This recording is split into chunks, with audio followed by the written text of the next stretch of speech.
It appears the race for the 2027 presidential election is already shaping up.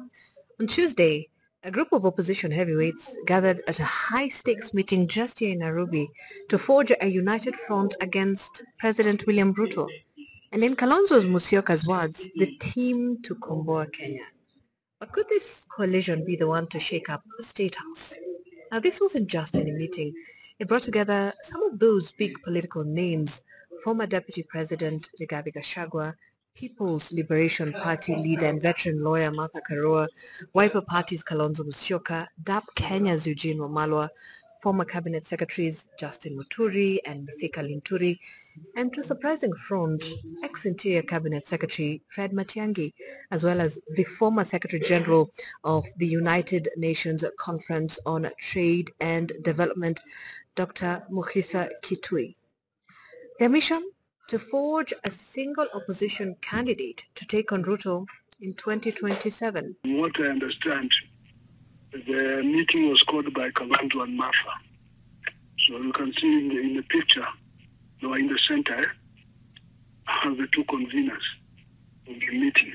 So these are exploratory meetings. In fact, all of them have not been together for a long time. In fact, some of them, they have never been together. Right now, they're not talking about who is the flag bearer, because each of them believes he or she can be the flag bearer.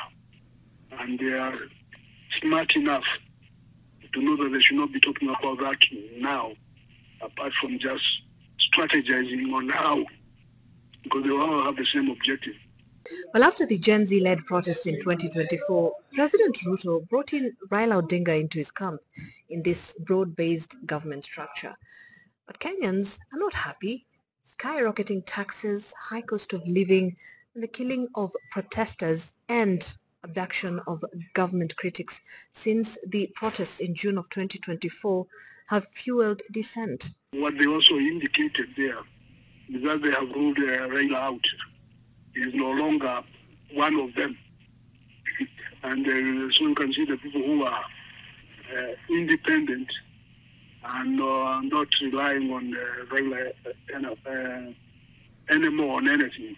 Now, the new opposition's big plan is pushing for one presidential candidate to avoid splitting the vote.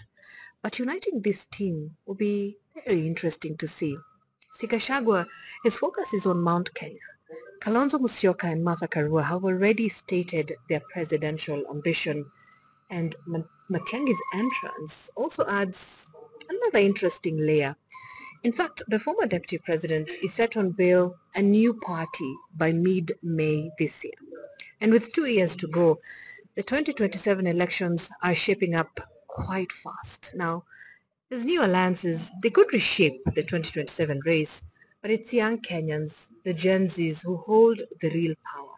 They're demanding better, and their voices could ultimately decide it all.